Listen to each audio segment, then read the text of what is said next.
राधा अपने ससुर जी के लिए चाय बना रही थी और राधा की सासू माँ पूजा घर में शाम का दीपक जलाकर आरती कर रही थी।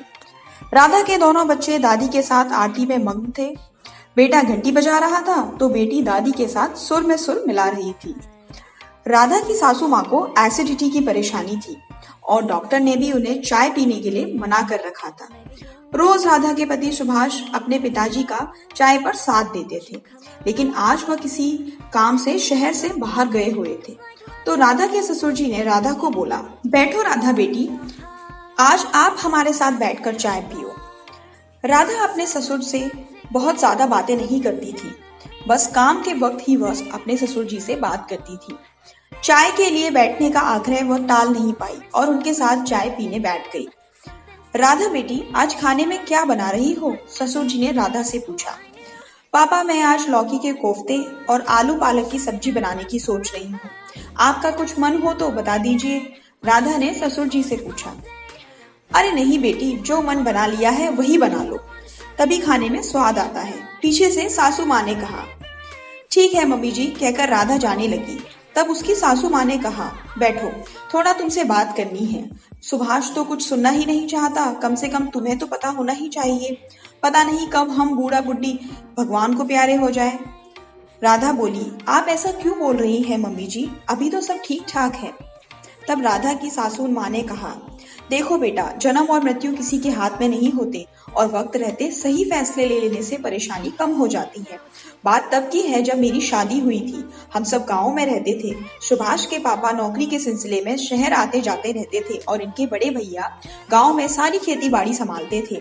मैं शादी कर आई थी और घर के कामों में बड़ी भाभी का हाथ बताती थी। बड़े भाई के 2 बेटी और 1 बेटा था।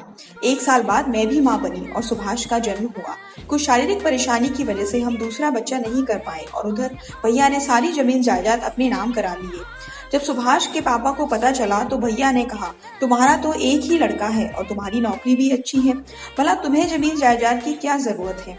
सुभाष के पापा ने बड़े भाई को कहा, भले ही मुझे जरूरत नहीं, लेकिन अगर आप बता देते तो ऐसा मुझे लगता कि मेरे साथ धोखा नहीं हुआ है और अब इतना सब होने के बाद मैं आपके साथ नहीं रह सकता। हम लोग अपना सामान लेकर शहर आ गए और इस सदमे से माँ और बाबूजी बीमार रहने लगे। हमने उन्हें अपने साथ आने के लिए कहा, लेकिन वह अपना घर छोड़ना नहीं चाहते थे और कुछ वक्त बाद दोनों गुजर गए।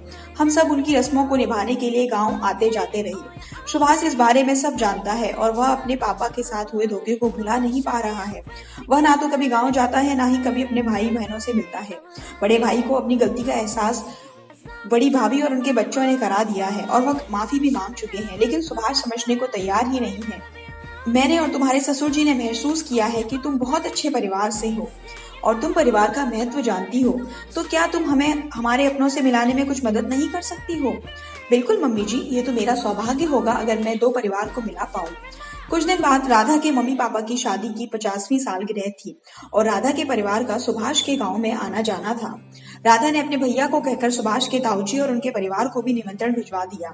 शादी की सालगिरह में जब सुभाष परिवार के साथ पहुंचा तो वह अपने ताऊजी के परिवार को देखकर राधा पर नाराज हुआ, लेकिन ताऊजी के बेटे ने आकर सबके सामने माफी मांगी तो राधा ने कहा, अपने तो अपने ही होते हैं।